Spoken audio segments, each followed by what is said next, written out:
What is up, ladies and gentlemen? It is CJ, the Cheese DJ here, and we are back with another top 5 video. But today we're taking a look at top 6 scouting dinos. That's right, top 6 scouting dinos. So this is my list, and my list alone, all based on my opinion, and in no particular order are these dinosaurs. I just think these guys are the most useful dinos when it comes to scouting. But without further ado, let's get into the list. Alrighty, so number 1 on the list is the Tapejara, or the Tapejara as I like to call him. Now this guy is beautiful. I just think he's so aesthetically pleasing. Look at his sail on his head.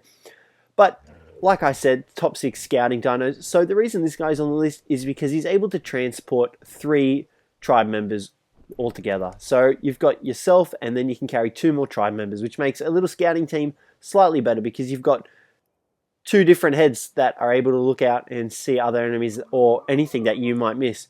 Now, as well as this, he also has the ability to cling onto walls and trees, as you can see here, which is rather useful. So if you need to take a little break, you can just sit your butt on a wall and take a little rest. Now, as well as this, he's also got the pivot kind of thing going on for himself. I don't know the exact terms for it, but he's able to pretty much rotate on the spot, which is also effective. Now, the reason why the Pteranodon is not on this list and the Tapejara is instead of the Pteranodon is because the Tapejara is able to carry much more than the Pteranodon is. You saw there he had a 330 weight. The Pteranodon's weight, I'm pretty sure, starts off at around the 150, so you've got almost double the weight on the Tapejara. Now, as well as that, his stamina is also better. His flight speed is a little bit slower than the Pteranodon's, but that's nothing you can't fix with a few levels. Alrighty, let's get on to number 2. So number 2 is the Manta. Now, this guy is pretty much a very good ocean mountain. You can't go wrong with a Manta.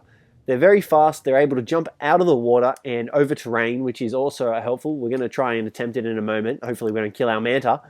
But as well as that, they're quite effective at fighting. So, you know, they don't have the greatest amount of health, but they've got a decent amount, enough to last a few bites against the mosasaur. Their stamina is a little bit on the worrisome side, but, you know, that's nothing you can't fix with a few levels. As for their weight as well. Now, you can see here, we just killed our Manta pretty much. Oh, no, we just managed to make it. So they are able to jump over terrain as well. You saw there we managed to get over that without taking too much damage. We're on about half health. We're going to jump back over there now if we can attempt it and not get clipped on anything. And we just managed to survive. Alright, so we're going to move on to number 3. Number 3 is the woolly rhino. Now this guy, when it comes to scouting, I think he's probably my favorite dino when it comes to scouting. He's got a huge amount of stamina. He's got a really good movement speed on him, and he has incredible weight. As well as that, he's probably one of the best herbivores at doing damage. His little ram attack that he's able to do impales dinos, and it just does this huge amount of damage. Now, as well as that, while running, he pretty much just tramples over the trees that are getting in his way.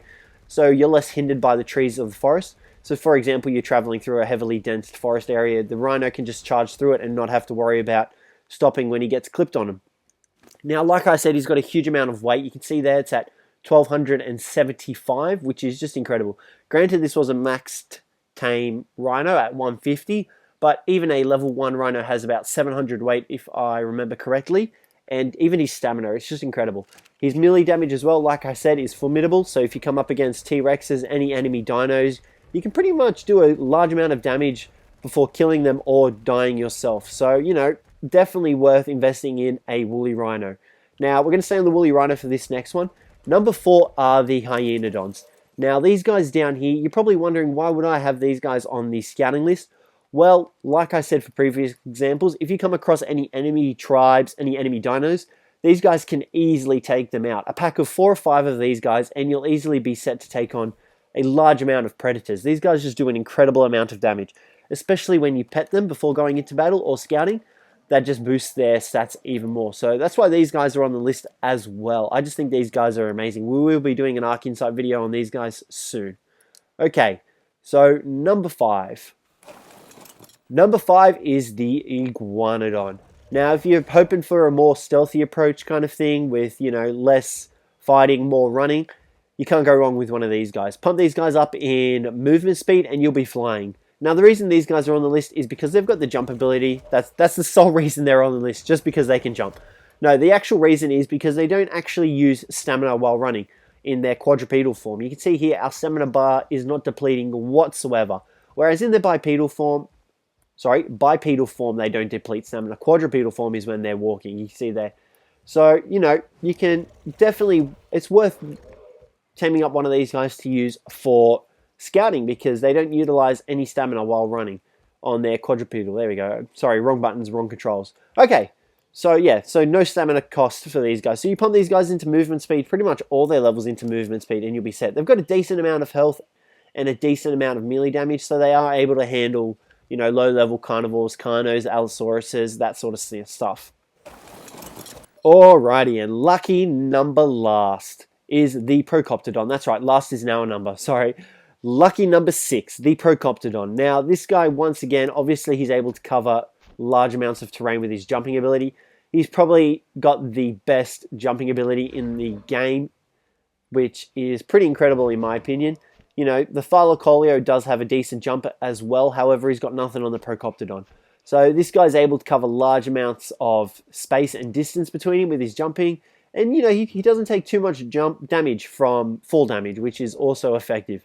Now, in terms of damage and fighting against other carnivores, he's not the greatest, so you're going to want to watch out for carnivores quite a bit and pump his stamina and movement speed up a little bit. He does have a decent amount of health. You can see there, just under 1,000 health. So, yeah, you pump this guy's movement speed up and you'll be able to fly through Ark, jumping along his back. As well as that, he can also carry another tri-mate in your pouch. So if you plan on going traveling with a tri-mate, you can easily carry them along and help scout together. Alrighty guys, well, that'll be it for this list today. Let me know what you guys thought of it down below in the comments. Let me know if you guys would change any of the dinos that I had on the list. If you did, make sure to let me know. Alrighty guys, thanks for watching and I'll catch you in the next one.